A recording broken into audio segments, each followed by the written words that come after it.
Hi, everybody. Everything is holy now. Isn't that a beautiful thought? Everything is holy now. Like, just look around.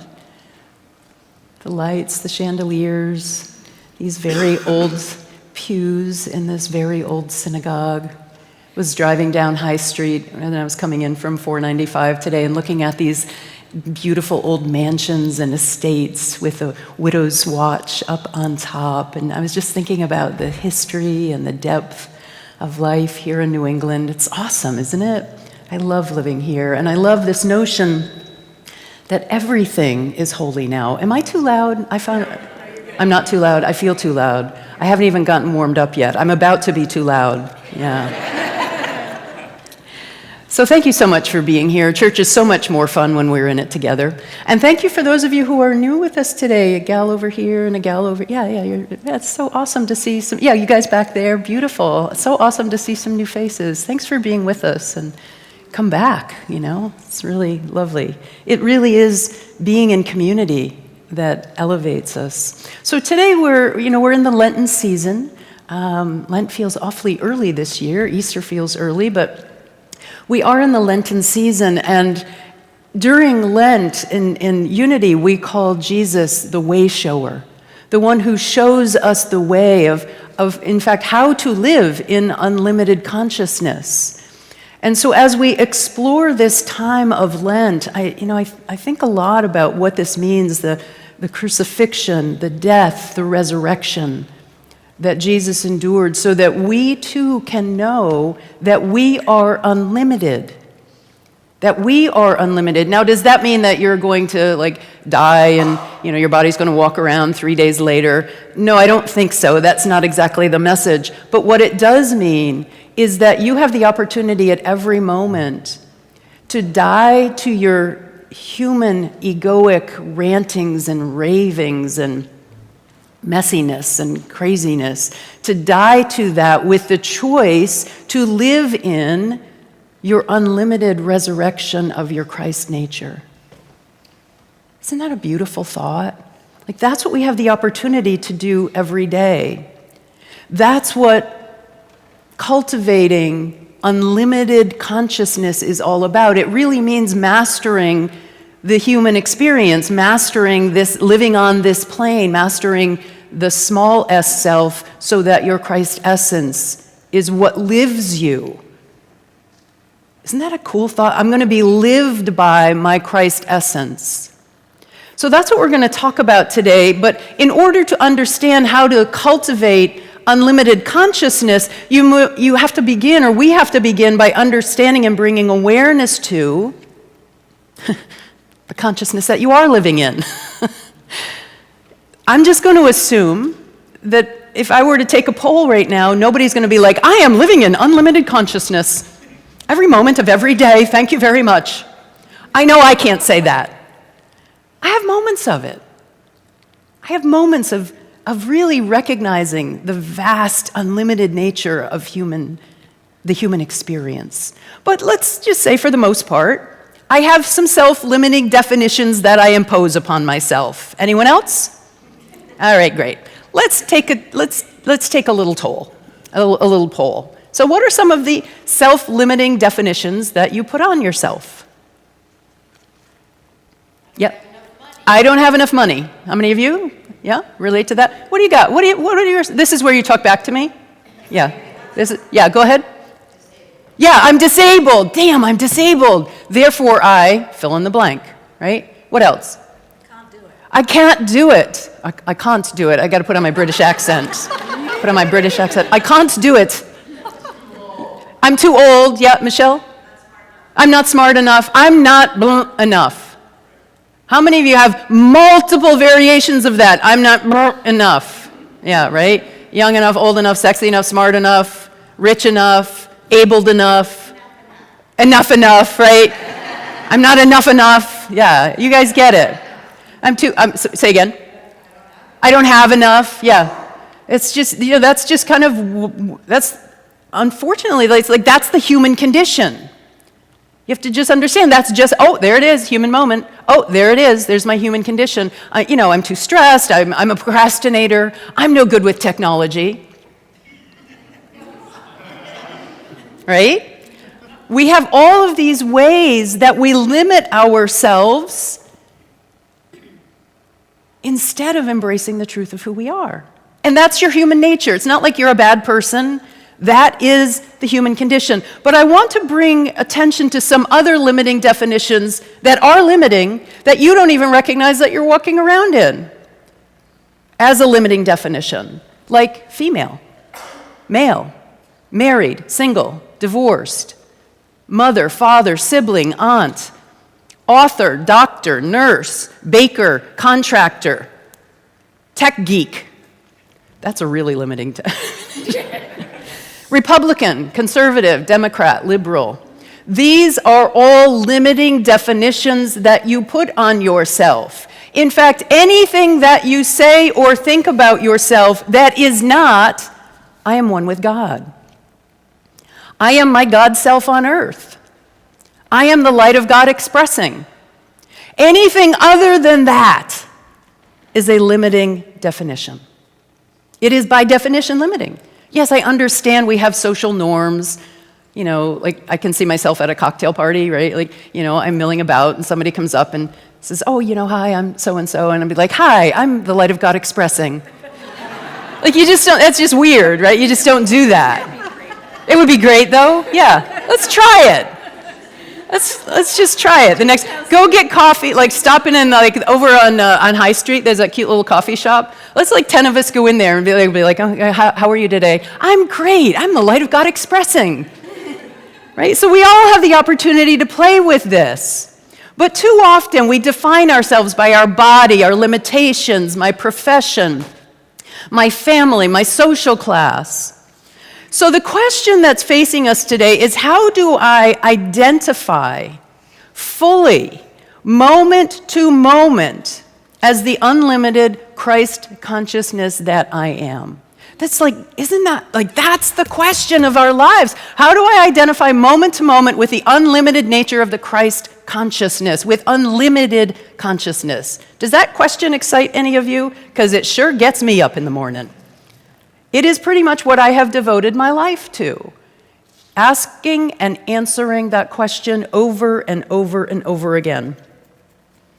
And I still don't know, but I had to give a talk, so I made up a few things. Okay?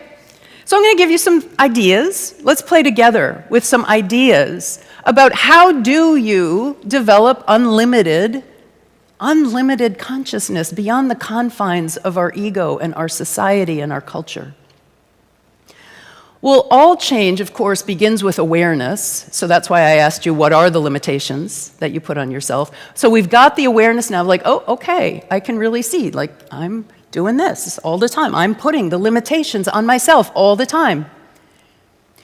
After you have that awareness, the next thing that's required is a decision. It's a decision to commit your life to the cultivation of your Christ nature, of your Christ consciousness. A decision that stems from a desire that you feel to grow.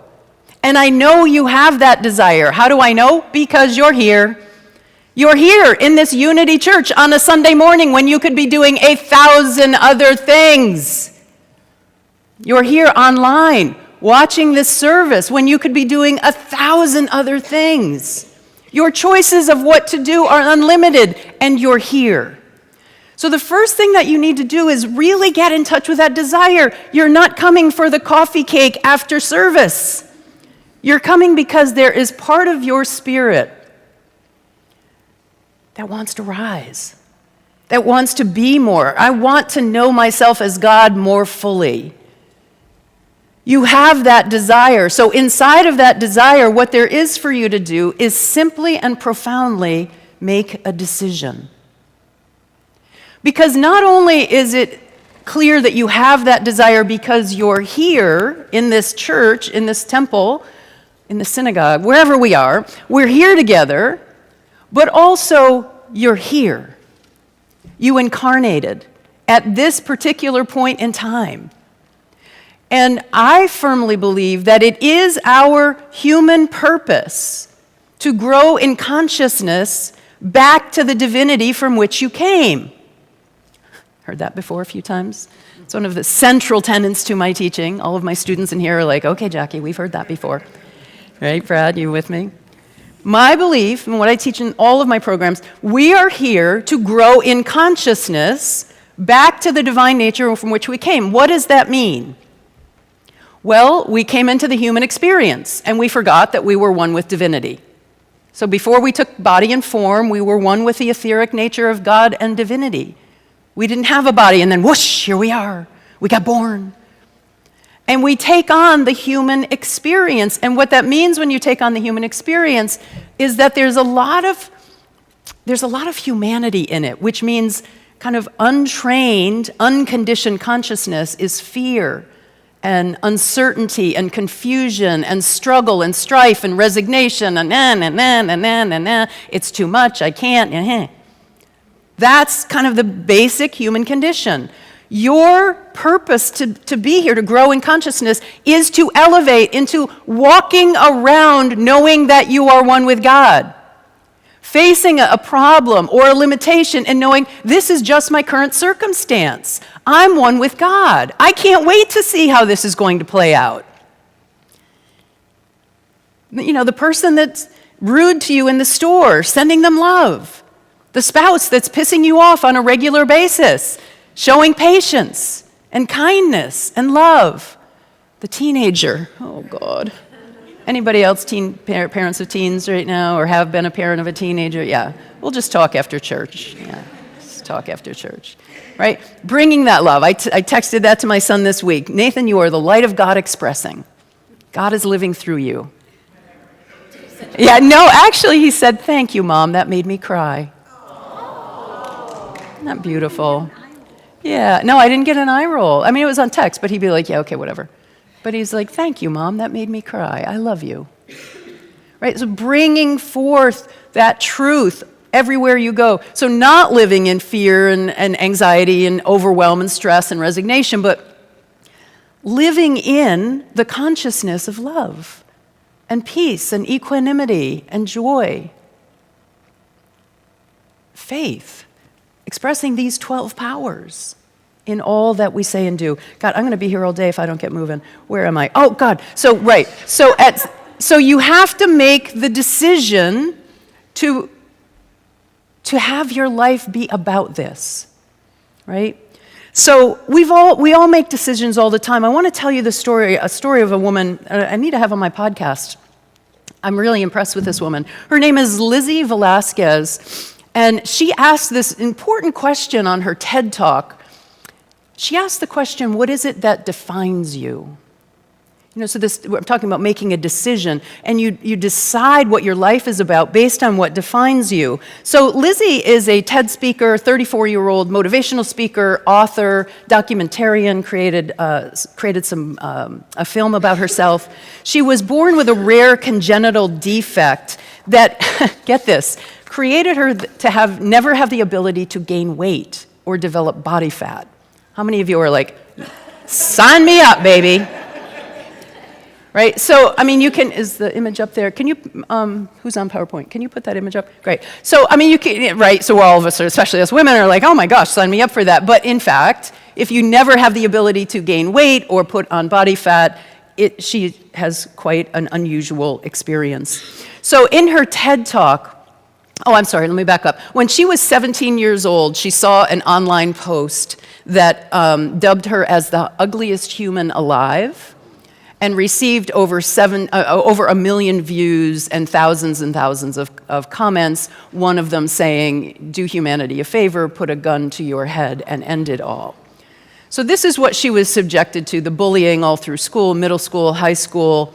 And after this incident of being the ugliest human alive when she was 17 years old, she took on that. She made a decision, right? So she'd spent her whole life, kind of dealing with this, unusual condition, extremely rare, being bullied, and at 17 being dubbed the ugliest human alive with this meme that got made.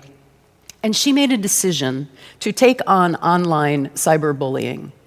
And she dedicated her life to that, created an anti-bullying movement that inspired millions of people. I want to quote from her TED Talk. She said, "For so long, I thought what defined me was my outer experience. I thought that my little tiny legs and my little arms and my little face were ugly. I thought I was disgusting. I hated it when I'd wake up in the morning when I was going to middle school and I would be looking in the mirror and getting ready and thinking, can I just scrub off this syndrome? It would make my life so much easier if I could just scrub it off. I could look like other kids. I would wish and pray and hope and do whatever I could so I'd wake up in the morning and be different and I wouldn't have to deal with these struggles. It's what I'd wanted every single day, and every single day I was disappointed. But I have an amazing support system around me. People who never pity me, who are there for me, they pick me up if I'm sad, and who are there to laugh with me during good times.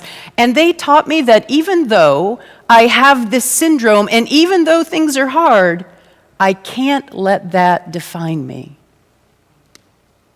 My life was put into my hands, just like your life was put into yours.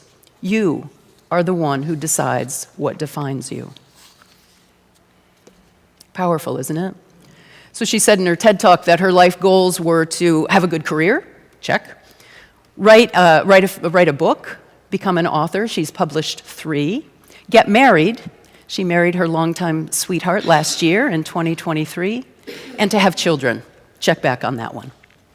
So Lizzie wasn't defined by her circumstances or by her appearance. She wasn't defined by the bullying or by her struggles. She decided, right? Principle number 1, make a decision. She decided that what was going to define her life was that she was going to shower the world with kindness and spread a message of hope and self-determination. That's what cultivating unlimited consciousness is all about. So let me go back to that important question. What is it that defines you? You don't have to answer. You can mull on that. So what happens when you make a decision for something radical? Like I'm suggesting today that you make a decision to have your life be about cultivating unlimited Christ consciousness in all you do and say. I'm making that plea to you. I'm making that ask. So what happens when you do that? Immediately what springs forth is that you have to assume responsibility for that decision. I hate that part. I hate that part. That's when the rubber really meets the road. Because what happens is that life will give you all manner of circumstances to have you revert back to your egoic ways. So to cultivate unlimited consciousness, you have to assume complete responsibility for a few things. The way your life is, the way your life isn't, the way you are not. You have to be responsible for what you do and for what you say, but let's go a little deeper than that. You also have to be responsible for what you feel and what you think. One of my pet peeves is people who say, well, I can't help it, it's just the way I think. I can't help it, that's just the way I feel. You can help it. In fact, it is your spiritual obligation to help it. Lizzie has lots of reason to walk around with self-pity and depressed feelings, and yet she made a decision to commit her life to spreading kindness and self-determination. We all have that opportunity, but we have to be responsible for how we think, how we feel, what we do, what we say, and we were getting along pretty well until now, weren't we? Yeah. And you have to be responsible for what you believe and how you perceive. See, if you're not having a good time with something, like right now, you'd be like, that Jackie, why is she always giving messages like this? I don't like this message today, right? Whatever experience you're having of my message is your experience. So if you're having that experience of like, I don't like what she's saying, change your mind. Get curious. What would have her say that? Where does that thought come from? Get creative. She's so wrong. Let me think of 1,000 ways that she's wrong. right? Like, get creative. Your experience is your experience. When I was in college, the only course I ever failed was Western civilization with this tiny little professor who had this tiny little mustache and whose voice never changed, and it was a little bit annoying because it scratched, and it was a little high-pitched, and he never smiled, and the only time he moved his hands would be to flip his notes. And I failed Western Civ. I was so embarrassed, but I couldn't stand the guy, right? It was like I was generating that experience. He was just doing him. So I had to take it again because it was one of the requirements. Guess what professor I got? God's cosmic humor. I passed that bad boy the second time around. So you have to be responsible for yourself. The last thing that you clear on what you have to be responsible for? Tell me back. What do you have to be responsible for? Everything, right? That was easier. I could have just said that, right? Yeah, thanks, David. That was the bullet point version. You just have to be responsible for everything. Thoughts, feelings, beliefs, the way you perceive your attitude. Fundamentally, you have to be responsible for your own consciousness. But I'm going to go still one step further. You also have to be responsible for how you use your time on earth. To be responsible for how you use your time. You can use your time to piss and moan that life is not, treating you well, or you can use your time to be loving and excited and enthusiastic about whatever is facing you. You can use your time to judge others or to be open-hearted. You can use your time to nurture your body with wholesome foods or to feed it with toxins and all kinds of nasty stuff that they call food these days. You can use your time to serve others, to grow in consciousness, or to placate the egoic needs of your human nature. And the truth is, you're always doing one or the other. Like, you're always either placating the egoic needs of your human nature or making the conscious choice to be responsible for who you're being, to be responsible for your consciousness. And here is the key point. The power of freedom of choice, your power to freely choose. You get to choose every moment how your life is unfolding. That power is the essence of Christ consciousness. In the Bible, they call it free will. You have the right and the ability to choose. Your power to choose is unlimited. That is the unlimited nature of Christ consciousness. But how are you going to choose to be? It really is, what I teach is super simple. These concepts are simpler than you think, but it requires a willingness and an ability to commit to living an awakened life. Fundamentally, that's what we're talking about.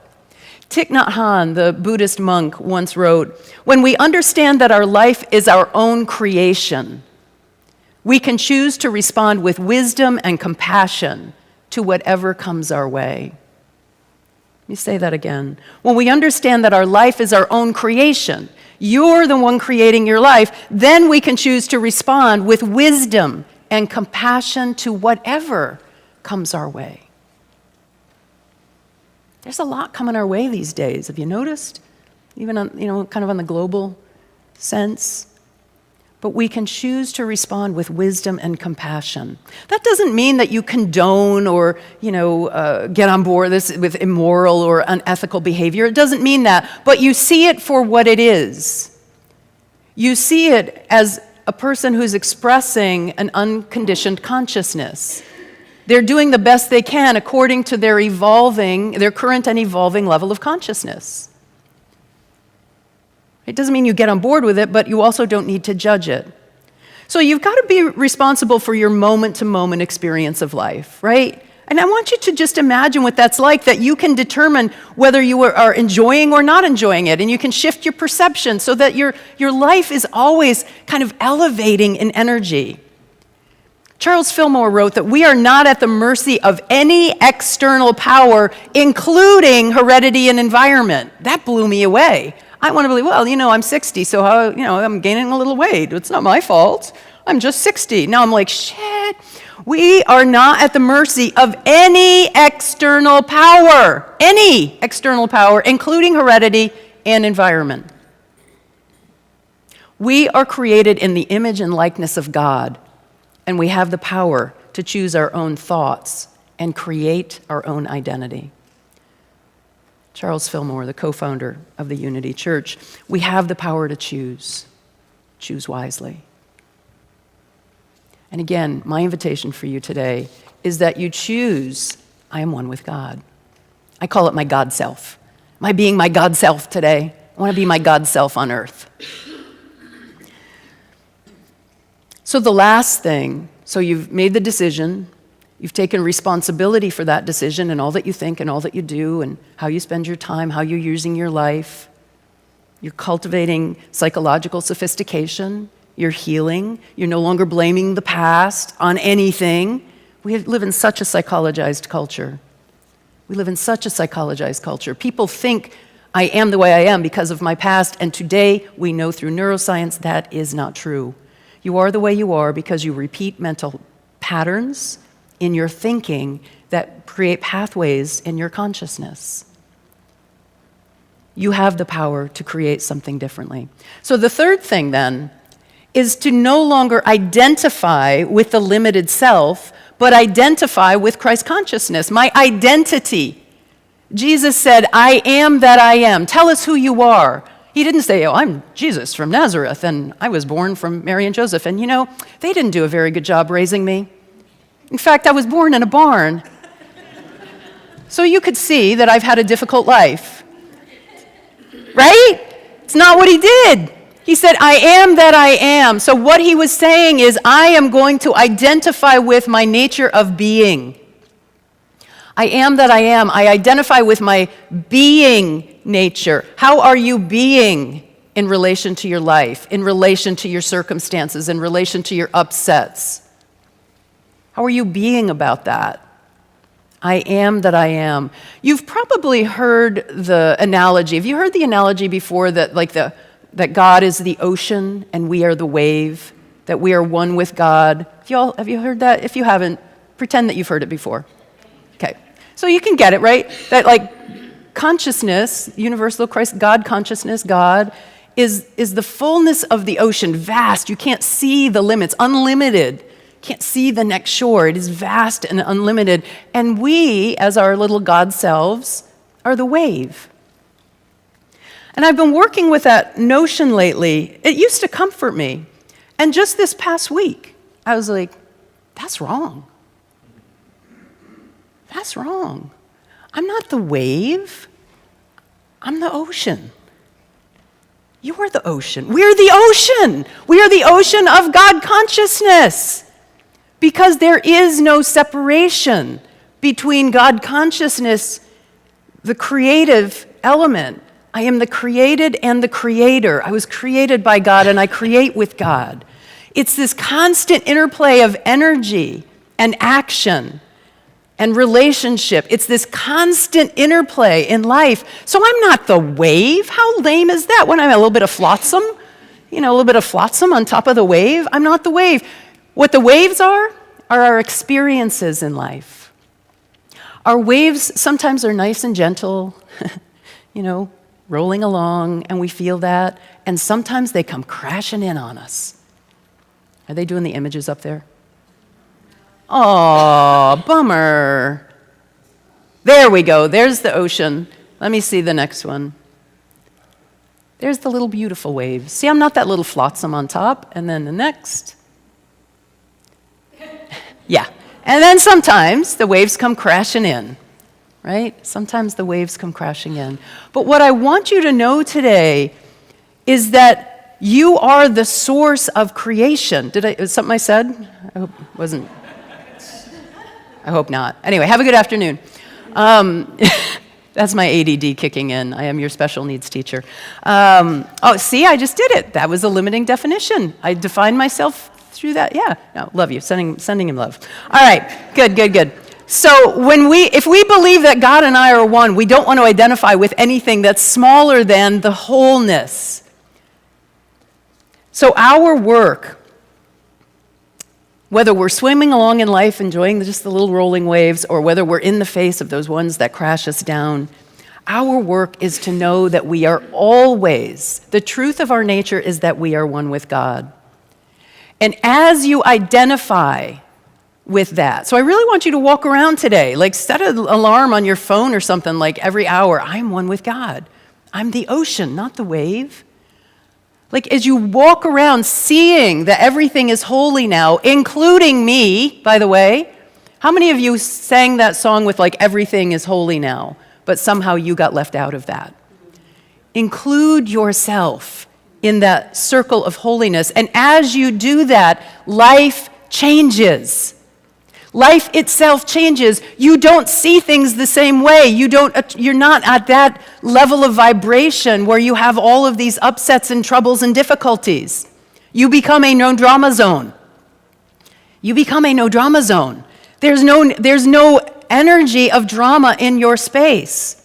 Paul wrote in Ephesians 4:22 through 24, you were taught to put off the old self. That's what I'm talking about. Today, make a decision and then be responsible and then identify with not the old self. You were taught to put off the old self and to be made new in the attitude of your minds. To put on the new self, created to be like God in true righteousness and holiness. That is how you were created. To be holy in what you do, in what you think, in what you say. Identifying with your unlimited Christ consciousness, not with your egoic mind, not with your personality, not with ADD or any other diagnosis that you have. Know that your true power is putting off your old self and allowing yourself to be made new. So we've committed this year, our theme for the year is Come Grow With Us. And in order for us to embody that theme at Unity on the River, Come Grow With Us, you have to commit to your own spiritual growth. So I'm asking us as a community to commit to making a decision to be transformed by the power of the Christ consciousness. And then assuming responsibility for how you live. Are you willing to do that? Are you willing to decide this is what my life is about? Number one, are you willing to do that? This is what my life is about. I am about growing in consciousness. And then, so where rubber meets the road, are you willing to be responsible for that? And hold each other accountable for that. So when you hear a neighbor, a friend, a congregant speaking limitation with love, you say, that's not the truth of who you are. That's not the truth of who you are. And then lastly, I ask you, will you identify with being the ocean and not the wave? You are the created and the creator, one with God in unlimited consciousness. And inside of that, not only can you do anything, you can make whatever difference in this world that is put on your heart. That's what you're here to do. To love, to speak, to express what it is that's in you. This is my thing. I teach, I speak, I write. This is what I do, all about elevation of consciousness. I need you to do yours.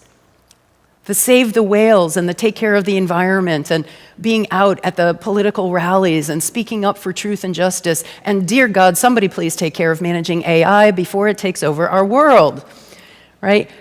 We want people who are speaking this message in every area of life. That is how God expresses in this world. And that's what we're called to do. Let's take these thoughts into a few moments of meditation, shall we?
must be peaceful. I let the peace of God flow through me now, and I am healed. Just take a moment now and begin this meditation by taking a deep cleansing breath.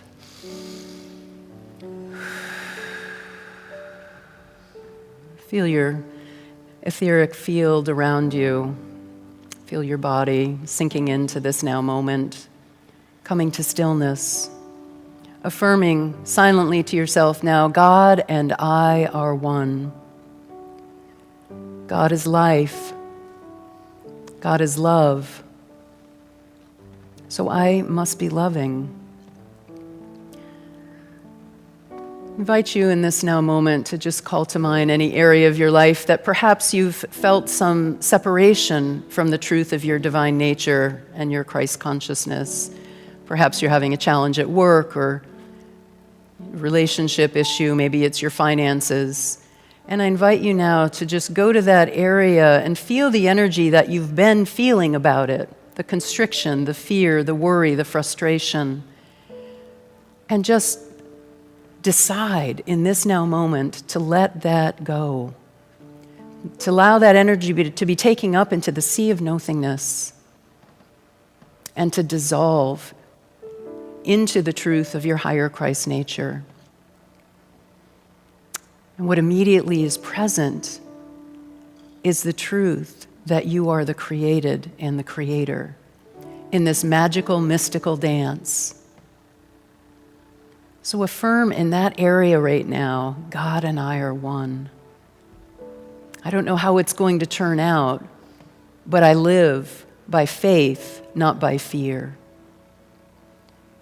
So I invite you now in the silence to just call to mind these areas of your life that perhaps you haven't been experiencing that oneness, that peace, that bliss. And in each of those areas, feel the energy that you've been feeling. Make the decision to let that energy go. Be responsible for the next thought and emotion, and then identify with the truth of who you really are. Take these thoughts now for a few moments into the silence.